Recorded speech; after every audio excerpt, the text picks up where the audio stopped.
The phone rang at 8 a.m. on my 70th birthday, and when I saw Michael's name flash on the screen, my heart leapt. Maybe he'd planned a surprise, but his cold voice cut through. "Mom, I'm swamped with work.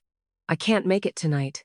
The words hit like a slap, and as I stood in my quiet kitchen, the cake I'd baked for my milestone birthday mocked me. Little did Michael know, his careless excuse would spark a chain of events that would unravel his perfect life, leaving him on his knees, begging for the mother head dismissed.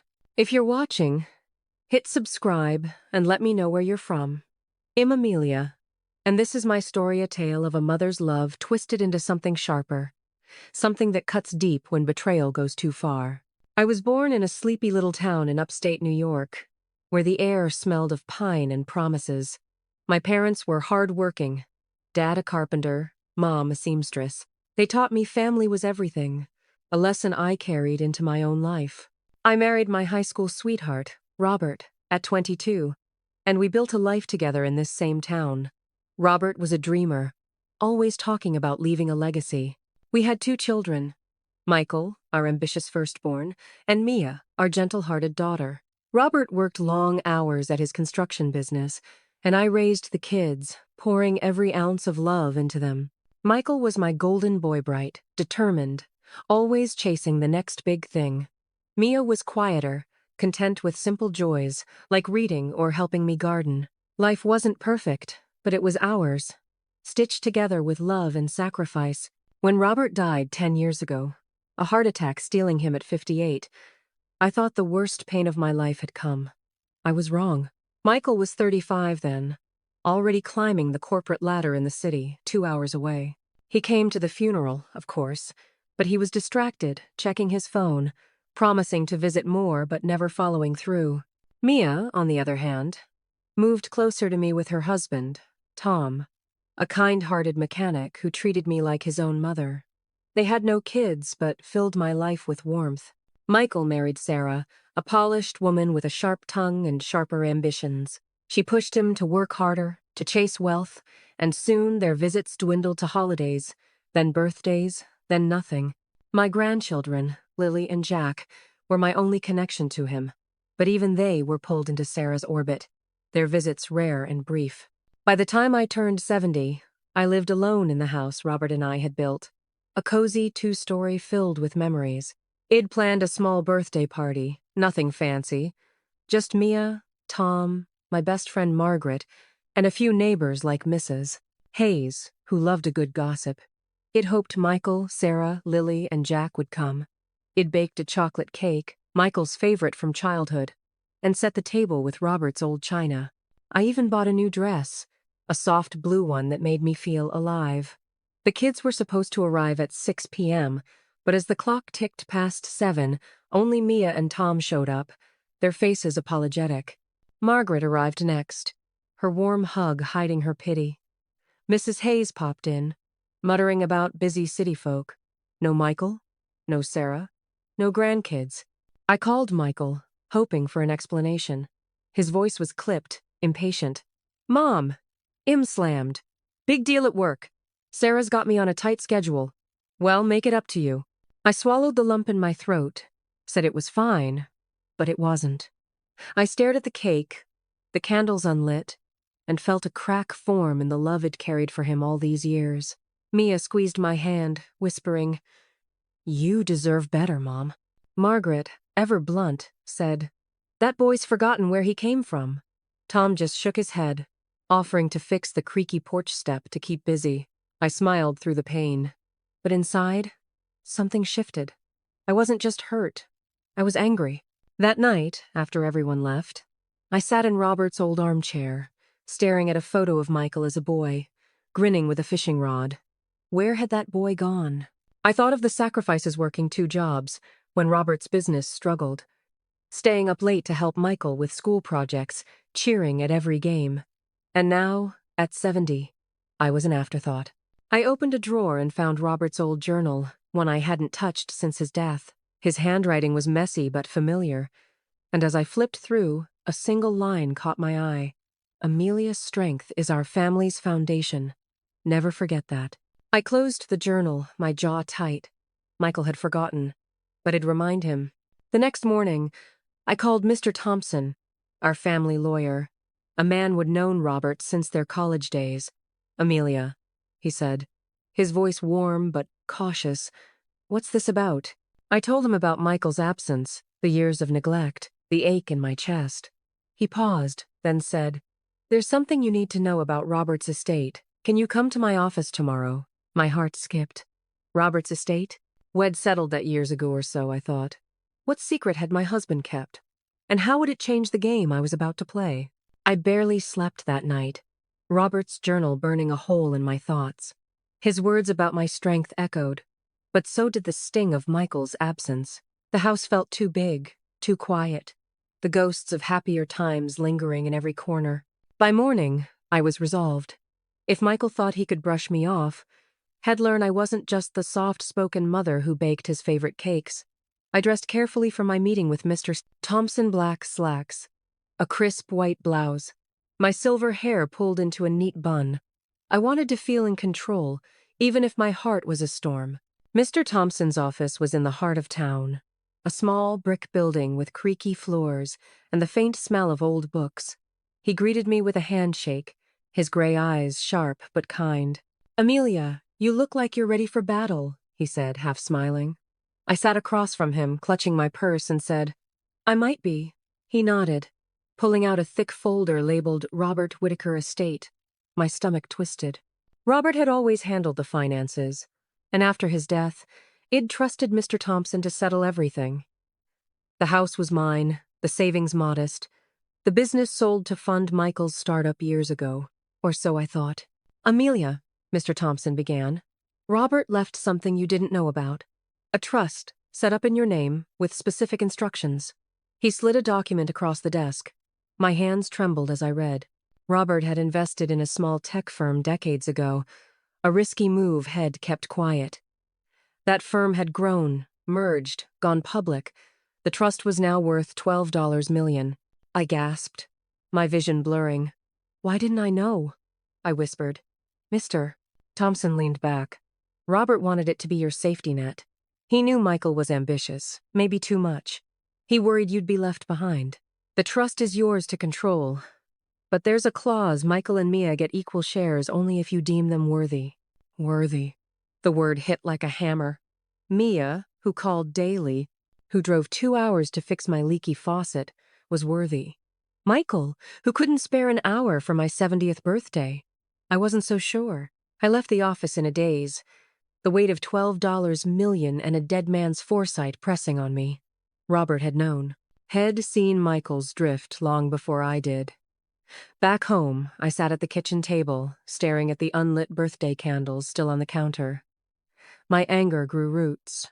Michael hadn't just skipped my birthday, it erased me from his life, piece by piece, while Sarah egged him on. I thought of Lily and Jack, my sweet grandkids, caught in their parents' world of designer clothes and endless meetings. I wanted them back in my life, but first, I needed to shake Michael awake. I called Margaret, my best friend since we were girls, sneaking cookies from our mother's kitchens. At 68, she was as fiery as ever, her red curls barely tamed by a scarf. Over coffee, I told her everything Michael's call. The trust, my hurt. Her eyes narrowed. "Amelia, that boy's been coasting on your love for too long. Sarah's got him wrapped around her finger, but you're his mother. Hit him where it hurts his wallet." I laughed, but the idea stuck. Michael's company, a logistics firm Head built with Robert's seed money, was his pride. He bragged about it constantly, how it was his legacy. But legacies could crumble. I spent the next day digging. Mrs. Hayes, my nosy neighbor, was a gold mine. Shed overheard Sarah at the country club, boasting about a big deal Michael was Chisinga merger that could triple his company's value. "They're planning a fancy vacation after it closes," she said, sipping tea. "Fiji, I think." I clenched my jaw. Too busy for me, but not for Fiji? I called David. Michael's old colleague Wad left the company after a falling out. David was blunt, still bitter. "Michael's leveraged to the hilt, Amelia. That merger's his lifeline. If it fails, has toast." I thanked him, my mind racing. If Michael's empire was fragile, I could make it crack. That night, Mia came over with Tom, bringing homemade soup and worried glances. "Mom, you're too quiet," Mia said, her teacher's voice gentle but firm. I told them about the trust, watching their eyes widen. Tom whistled. "That's a game changer, Amelia." Mia hugged me. "Whatever you do, I'm with you." "Michael's been awful, but you're not alone." Their support grounded me, but I kept my plan vague. I wasn't ready to share the fire growing inside Minot yet. I started small, testing Michael. I texted him, "Missed you at my birthday. Can we talk?" His reply came hours later. "Sure, Mom. But things are crazy. Maybe next week?" Next week. Always later. I pictured Sarah smirking, telling him to focus on important things. My resolve hardened. I called Mr. Thompson again, asking about the trust's flexibility. "Can I invest it anonymously?" I asked. He chuckled. "You're playing chess now, aren't you?" "Yes, you can. What's the target?" I told him about Michael's company, the merger.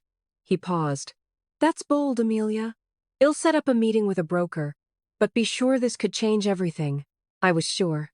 Michael had forgotten me, but it'd make him remember. As I hung up, Lily called, her voice shaky. "Grandma, I'm sorry we didn't come. Dad said we had to stay home for some work thing, but I wanted to be there." My heart ached. At 15, Lily was caught between her parents' world and her love for me. "It's okay, sweetheart," I said. "How about you and Jack visit soon?" She hesitated. "Dad's been weird. Hez stressed. Mom keeps pushing him." I heard the fear in her voice, and it fueled me. This wasn't just about me anymore. It was about saving my grandkids from a life where love came second to money. The broker meeting was set for tomorrow. I didn't know exactly how we'd bring Michael down, but I knew it started with his precious merger. Robert's trust was my weapon, and I was ready to wield it. But what it'd uncover about Michael's busy life would make my plan even darker. The morning of the broker meeting, I woke with a fire in my chest, a mix of rage and purpose. I'd spent years being the soft, forgiving mother, but Michael's too busy excuse on my 70th birthday had snapped something inside me. I wasn't just Amelia, the widow who baked cakes and waited for scraps of her son's time. I was Amelia Whitaker, holder of a $12 million trust, and I was about to play a game Michael didn't even know existed. The broker, a sharp woman named Miss Carter, met me in a sleek office downtown. Her suit was as crisp as her questions. "Mrs. Whitaker, you want to invest anonymously in your son's company or against it." "Why?" I leaned forward, my voice steady. "Because he forgot who gave him everything. I want to remind him." She raised an eyebrow but didn't flinch. "Risky, but doable. Michael's company is overextended, banking on this merger. If you buy enough shares through a shell company, you can influence the board or tank the deal." I nodded, my pulse racing. "Set it up. I want control." Miss Carter smirked. "You're not what I expected from a 70-year-old widow." I smiled back. Cold. Good. Back home, I dug deeper into Michael's life, fueled by Margaret's gossip and David's insider tips. David met me for lunch at a diner, his face lined with years of resentment. "Michael screwed me over, Amelia. Took credit for my work, pushed me out. His mergers with a shady firm, lots of debt, cooked books. If it goes through, he'll look like a genius. If it fails, he's bankrupt." I sipped my coffee, hiding my excitement. "Can you get me proof?" David grinned. "Already have it. Emails, financials. It's dirty." He slid a USB drive across the table. "Use it wisely." I thanked him, my mind spinning. Michael wasn't just neglecting May, was gambling his family's future on a rotten deal. That evening, Mia and Tom came over. Sensing my shift, Mia's eyes, so like Robert's, searched mine. "Mom, what's going on? You're different." I told them about the trust, the broker, the plan to hit Michael's company. Tom's jaw dropped. "You're going full godfather, Amelia." Mia frowned but squeezed my hand. "Just be careful. Michael's stubborn, and Sarah's vicious." I nodded, but their warning only sharpened my focus. Sarah. She'd molded Michael into this cold, ambitious stranger. I remembered her at Robert's funeral, checking her watch, whispering about schedules. Shed pay, too. I called Lily to check on her and Jack. Her voice was small. Grandma, Dad's been yelling a lot. The merger's stressing him out. Mom says it's life or death for us. My heart twisted. You're not alone, Lily. I'm here. After hanging up, I stared at a photo of Michael and me from years ago, him in a graduation cap, me beaming. Where had we gone wrong? I pushed the thought aside. Nostalgia wouldn't help now. Mrs. Hayes dropped by, her gossip antenna up. Heard Sarah's been cozying up to some big-shot investor at the club. All smiles. But Michael wasn't there. My stomach churned. Was Sarah cheating too? Or just working angles to secure the merger? Either way, it was another crack in Michael's perfect life I could exploit. I thanked Mrs. Hayes, who winked. Giving hell, Amelia. The next day, Miss Carter called. We've secured 10% of the shares in Michael's company through a blind trust. It's enough to get a seat at the table. The merger vote's in 2 weeks. What's your move? I thought of Michael's voice. Too busy, Mom, and felt ice in my veins. Get me more shares. And leak David's evidence to the merger partners board. Quietly. She paused. That'll tank the deal. Michael's company won't survive. I didn't hesitate. Do it. Over the next week, I played the grieving mother perfectly. I texted Michael, asking about his work, acting clueless. He responded with vague promises. Well, visit soon, Mom. Just gotta close this deal. Sarah sent a curt email, offering to reschedule my birthday. I didn't reply. Instead, I called Mr. Thompson, asking him to draft a new will. Leave everything to Mia, I said. And the grandkids? In trust until they're 25. Michael gets nothing, he sighed. You're sure? I was. But as I hung up, a memory hit Michael as a boy, clinging to me after a nightmare. My throat tightened. Could I really destroy him? Then Lily called, sobbing. Grandma. I heard Mom and Dad fighting. She said if the merger fails, we're done.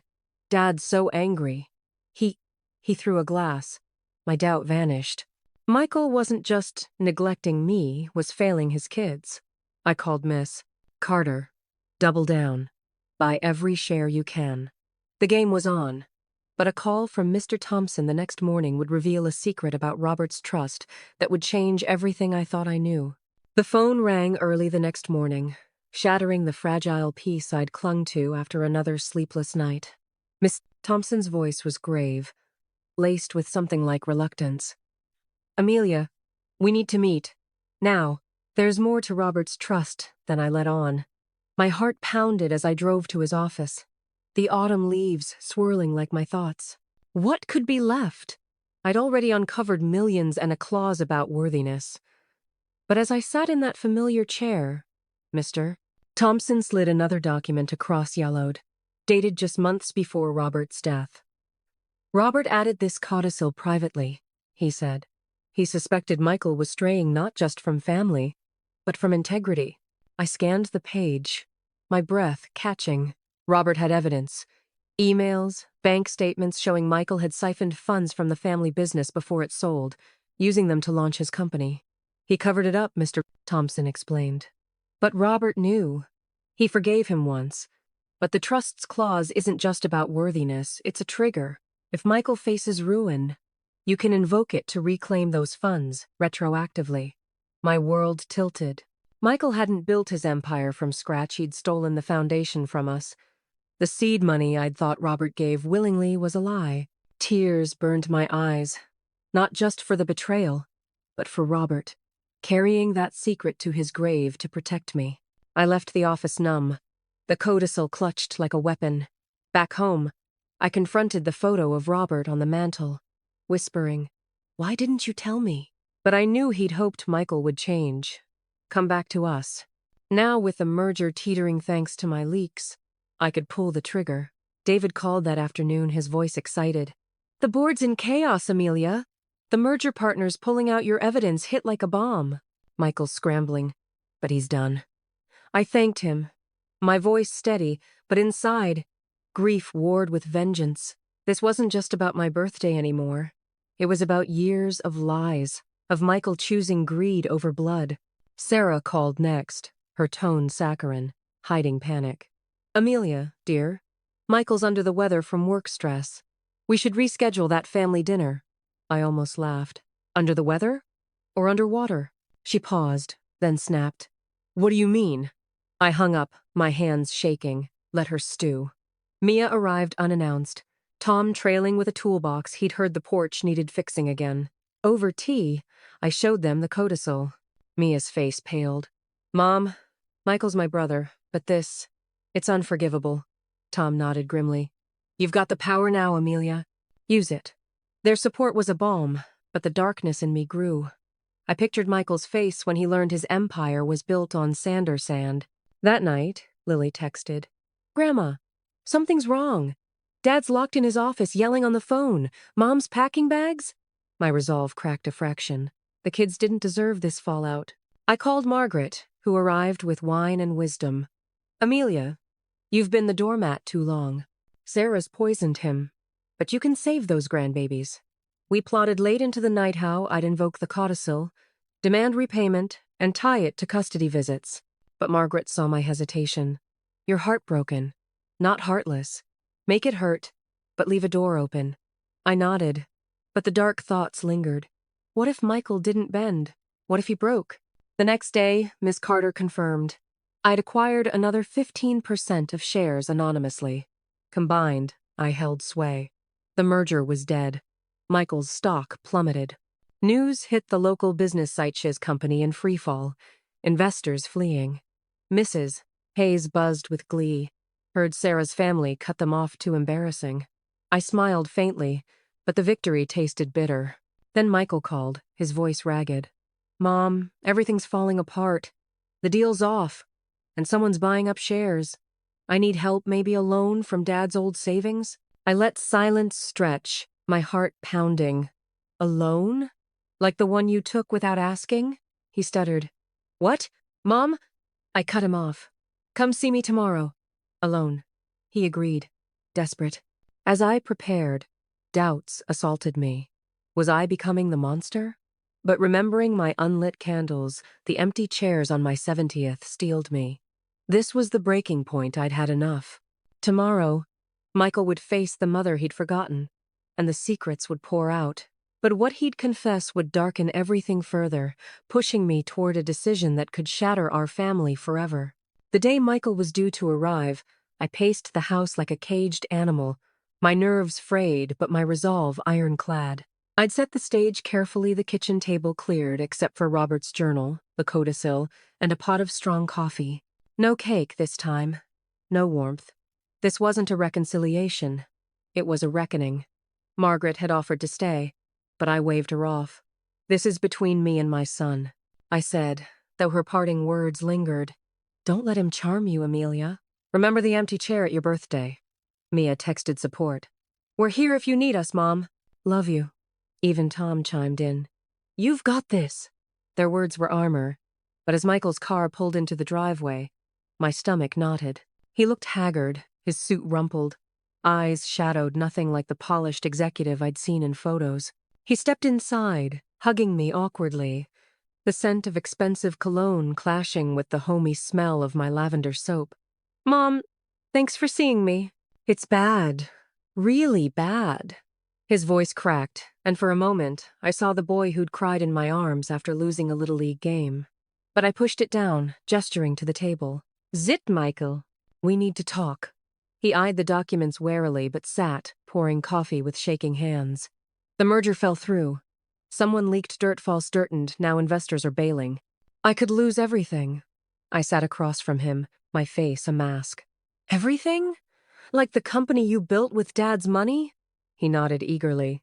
Exactly, if you could loan me some from the estate. I slid the codicil forward. Read it. His eyes scanned, widening in horror. Mom, this says I took funds without permission.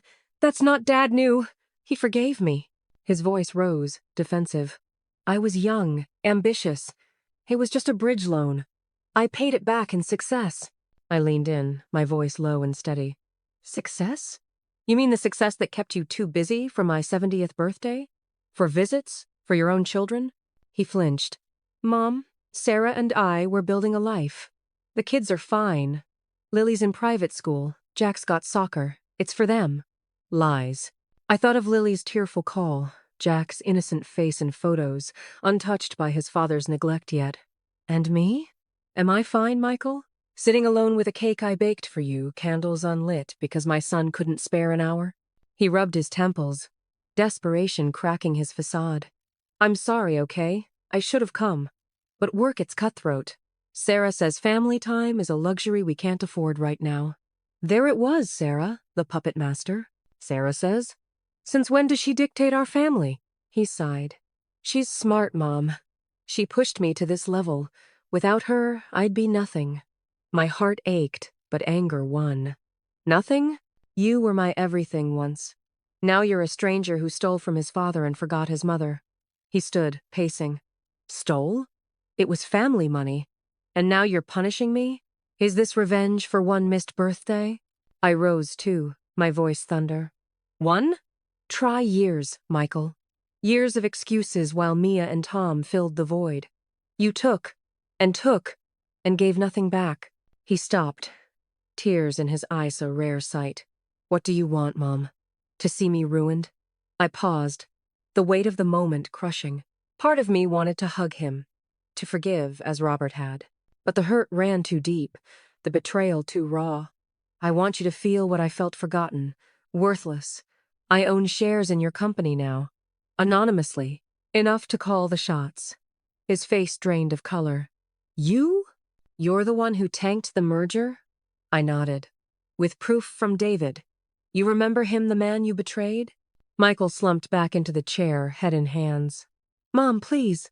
Sarah's threatening to leave if I can't fix this. The kids. Lily's acting out. Jack's scared. Help me. His plea pierced me. Visions of my grandkids flashing Lily's conflicted eyes. Jack's loving hugs during rare visits. This was the emotional storm I dreaded. The pain of dismantling the son I'd built up. But resilience surged. I'd survived Robert's death. Years of loneliness. I wouldn't break now. Help yourself, Michael. Admit what you've done. To me, to Mia, to your family, he whispered. I can't. Sarah would. I cut him off. Sarah again. Maybe it's time you chose her, or us. He left in silence, the door clicking shut like a finality. I collapsed, sobs racking me, the house echoing my grief. Had I gone too far? That night, Sarah called, her voice venomous. You old witch. Michael's a mess because of you. Stay out of our lives. I hung up, but her words festered. Then Lily messaged. Grandma, Dad's crying. What happened? My reply. Come see me soon, both you and Jack. I love you. The next morning, Mr. Thompson called with updates, the company's value cratering, creditors circling. One more push, Amelia, and it's over. I agreed, but a twist from David's latest intel would reveal Sarah's own secrets, darkening the path to my ultimate revenge. David's call came like a thunderclap the morning after Michael's visit, his voice low and urgent. Amelia, I dug deeper on Sarah, like you asked. It's worse than we thought. I gripped the phone, my kitchen suddenly feeling too small, the walls closing in. Tell me. He hesitated, then spilled. Emails, photos from a private investigator he'd hired years ago during his feud with Michael. Sarah wasn't just ambitious, she was unfaithful, carrying on an affair with one of Michael's merger partners, the very man whose board I'd torpedoed with leaks.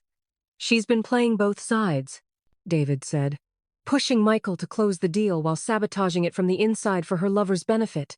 If the merger failed, her guy gets Michael's assets cheap. My blood ran cold. Sarah, the woman who turned my son against me, was the architect of his downfall and mine, indirectly. But now, with proof in hand, I held the match to burn her world. I sat there, staring at the USB drive David emailed a secure link to, my fingers itching to forward it to Michael. But not yet. This was the twist that reversed everything. Karma circling back with vicious precision. Sarah had whispered in Michael's ear for years, convincing him family was a burden, that I was clingy and outdated. Now, her betrayal would be the wedge driving him back to me or breaking him entirely. I called Mr.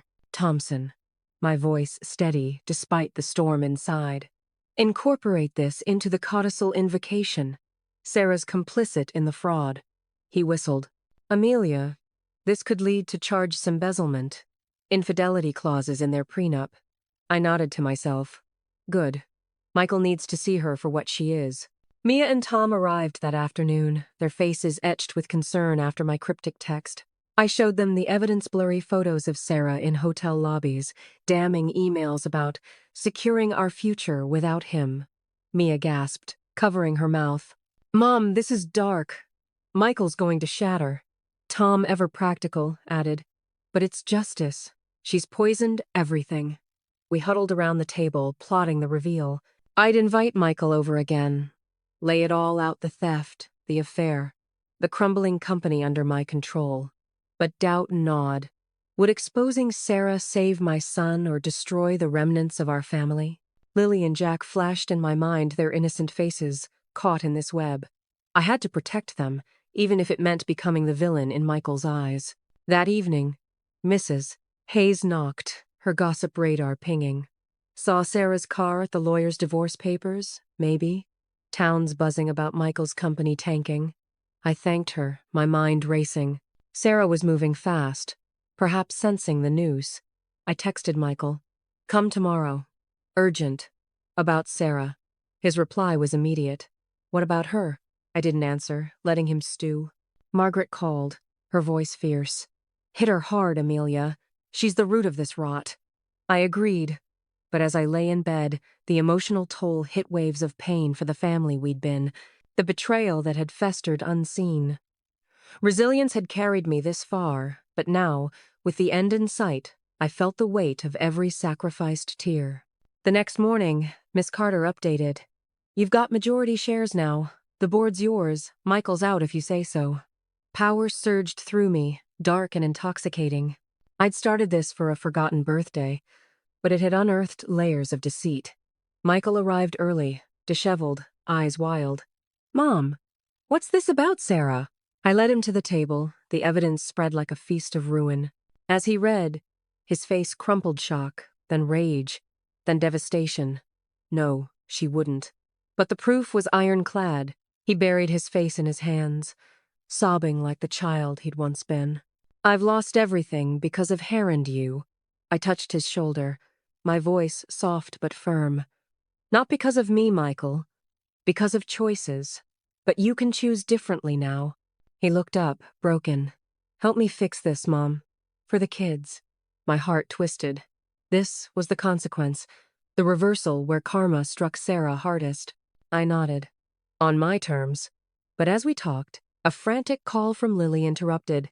Grandma! Mom's leaving with our stuff! Dad's not here! The climax was upon us. A dramatic storm of justice and heartbreak that would decide if our family rose from the ashes or burned to the ground. Lily's frantic call sent ice through my veins, her voice breaking over the line. Grandma, Mom's packing everything, clothes, jewelry, even Dad's watch. She's saying we're moving to her parents'. I calmed her as best I could, my mind racing. Stay put, sweetheart. I'm coming. I hung up and called Michael. But he didn't answer, probably still reeling from our confrontation. This was it, the storm's peak. Sarah fleeing like a rat from a sinking ship, abandoning the mess she'd helped create. I grabbed my keys, the evidence folder, and drove the 2 hours to their city home, my heart pounding with a mix of dread and determination. The suburbs blurred past, memories flashing Michael's first steps, Robert's proud smile at his graduation. How had it come to this? But I pushed on, resilience my anchor in the chaos. I arrived to pandemonium. Sarah's SUV was loaded, engine running, as she shoved bags in the back. Lily and Jack stood on the porch, Jack clutching his teddy bear, tears streaming. Michael emerged from the house, face ashen, grabbing Sarah's arm. What the hell are you doing? She whirled, her polished facade cracking into ugly fury. It's over, Michael. Your company's toast. Thanks to your meddling mother. I'm not going down with you. He staggered back, but spotted me pulling up. Mom? Sarah's eyes narrowed to slits. You! This is your fault, you bitter old. I stepped forward, voice cutting like steel. No, Sarah, this is yours. I thrust the evidence at McKeltha photos, Emails proving her affair, her sabotage of the merger for her lover's gain. Michael's world shattered in real time. He scanned the pages, his hands trembling, face contorting from disbelief to raw agony. You? With him? You ruined us? Sarah snatched at the folder, but he held firm, his voice a roar. Get out. Take nothing. It's all tainted anyway. She laughed bitterly, but her eyes darted, humiliated as neighbors peeked from windows. Lily rushed to me, burying her face in my shoulder, whispering, Grandma, make it stop. Jack clung to my leg, his small body shaking. Sarah's downfall was visceral, her designer clothes rumpled, makeup streaked, the queen dethroned in front of her court. She screamed obscenities, but Michael, broken yet awakening, called the police. Trespassing! She's leaving, but not with the kids. As sirens wailed in the distance, Sarah sped off alone, her empire of manipulation crumbling to dust. Karma had struck, swift and merciless, her shock turning to desperate pleas over her shoulder. You'll regret this! Michael fell to his knees on the lawn, sobs racking him, the weight of years crashing down. I knelt beside him, tears streaming down my own cheeks, and pulled him into an embrace, the first real one in a decade. It's over, son, but we can rebuild. He clung to me, whispering apologies through gasps. Mom, I was blind. I forgot you. Forgot everything that mattered. Forgive me. The emotional release was cathartic, pain pouring out like poison from a wound. Lily and Jack joined us, a family huddle amid the wreckage, their small hands linking ours.